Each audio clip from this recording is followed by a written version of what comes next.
Prvi teden 2024 je bil za market kar zanimiv in dobili smo kar dosti reportov, ki so ful pomembni, tako da sem se danes v bistvu odločil narediti en video, v katerem bom malo v bistvu summarizal ta zadnji teden, kaj vse se je zgodil in v bistvu to naredil vse v enem videu. Najprej bi pa rad povedal, prvo, danes bo double upload, se pravi proti večeru bova uploadala še en video, oziroma Liam bo uploadil še en video, nek update na Logan Paulu, tako da če vas to zanima, vem, da veliko od vas to gleda, se subscribite. In pa jutri se začne nova serija na tem kanalu, v kateri bo v 3 delih expozala passive income in v tej seriji bo tudi en poseben gost. Tako da, če vas to zanima, subscribite se, vključite notificationse in ja, gremo zdaj kar v video. No, 4.1. oziroma to sredo smo dobili JOLTS Job Openings report. Sprav JOLTS to v bistvu pomeni Job Openings and Labor Turnover in v bistvu ga izda Bureau of Labor Statistics in to je v bistvu v Ameriki podobno, kot je tukaj neko ministrstvo za delo. No in kar nam ta report pove je v bistvu, koliko je prostih del oziroma job openingsov, se pravi, koliko jih je bilo v tem mesecu. Se pravi, v tem primeru, koliko jih je bilo decembra. No in ta report je prišel bolj hot, kot expected. Dobili smo 10,458 milijonov job openingsov v primerjavi z 10 milijonov expected.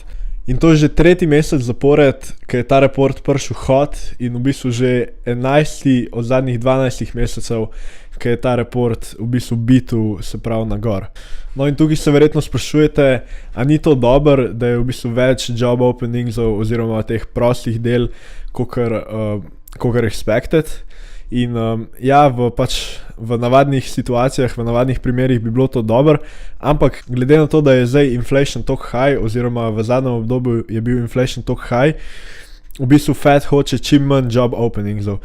Zato ker več job openingsov, kaj je, v bistvu večji pritisk, da je to na plače. Torej, plače se višajo in več je verjetnosti, da se zgodi wage price spiral. Wage price spiral pomeni, da se plače višajo hitrejše kot inflacija in zaradi tega posledično više plače prenesejo tudi više cene in se pravi, više cene pomeni višja inflacija in posledično tudi višja inflacija prenese više plače.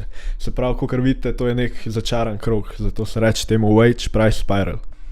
No in wage price spiral, če bi se zgodil, to bi bilo zelo slabo za market, ker to bi znal pomeniti v bistvu nek second wave of inflation, mogoče konc tega leta, mogoče začetek leta 2024. No in na to je v bistvu ta teden opozoril tudi Michael Burry, to je tisti Big Short investor, če ste gledali ta film. On je prediktil 2008 crash. No in za job openings je bil v bistvu Federal Reserve rad, da pride ta ratio med prostimi deli pa ljudmi, ki iščejo zaposlitev na približno 1:1. Zdaj trenutno je pa ta ratio 1,7, se pravi, z drugimi besedami, 1,7 prostih del je za enega, ki išče zaposliti. No, v sredo smo poleg JOLTS reporta dobili tudi FOMC minute. Minusi v bistvu pridejo vsakič 3 tedne po Federal Reserve meetingu in v bistvu nam minusi povejo, kakšna so pri članih Federal Reserva pričakovanja, za kje bojo interest rate v prihodnosti in pa pač nasplošno v kakšnem stanju bo ekonomija v prihodnosti. No in tukaj ni bilo lih nobenih večjih presenečenj. Še enkrat so poudarjali, da v bistvu letos ne pričakujejo nobenih rate cutov in v bistvu čisto noben member v Federal Reservu ne pričakuje letos, se pravi, nižanja teh obrestnih mer.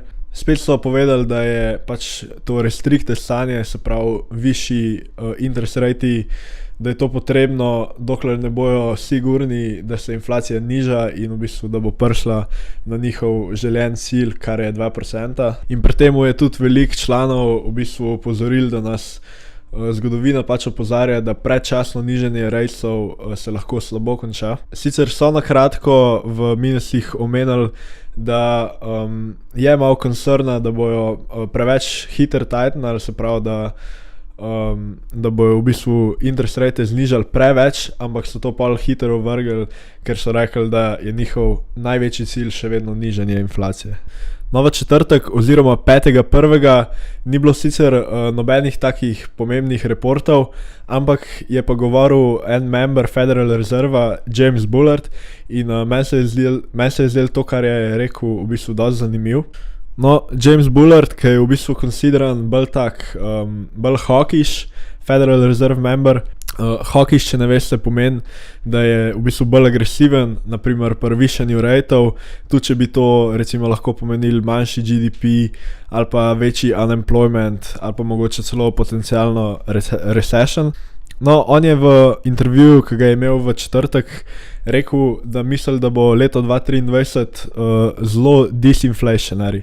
Se pravi, disinflationary to v bistvu pomeni, da se bo inflation zelo zmanjšal. Ne pomeni, da bo negativen, temu se reče deflation, ampak disinflation pomeni sam, da se bo inflacija zelo počasnila oziroma zelo bo padel rate inflacije. No, in rekel je, da čeprav misli, da interest rate niso še čist tam, kjer bi mogli biti, on misli, da so se možnosti za soft landing zelo izboljšale od jeseni leta 2022.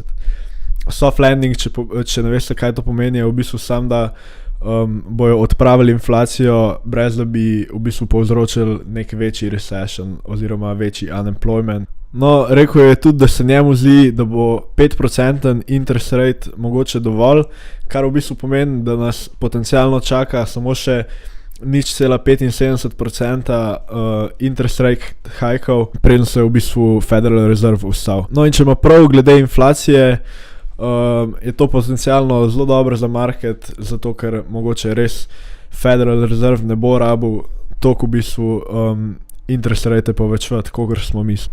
No, 6.1. oziroma v petek, se pravi včeraj, smo pa v bistvu dobili še 3 pomembne reporte, tudi vsi povezani z jobsi, in sicer dobili smo non-farm payroll. Ta report nam pove, koliko novih delavcev je bilo zaposlenih v prejšnjem mesecu, se pravi v tem primeru v decembru. No, in ta report je prišel na 223,000 proti 200,000 expected.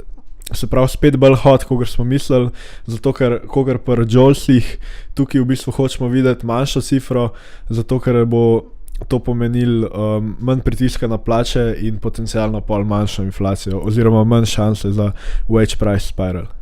Tako da to niso bile preveč dobre novice, v bistvu samo potrjuje, da je job market še vedno dosti strong in da bo Federal Reserve najverjetneje mogel dalj časa držati restrictive policy, se pravi večje interest rate. No, dobili smo tudi unemployment rate, ki je bil 3,3%, se pravi manj kot expectations je 3,5%, in to je v bistvu še en pokazatelj, koliko strong je job market. Unemployment je pač basically najnižji, kot je bil v zadnjih 50 letih.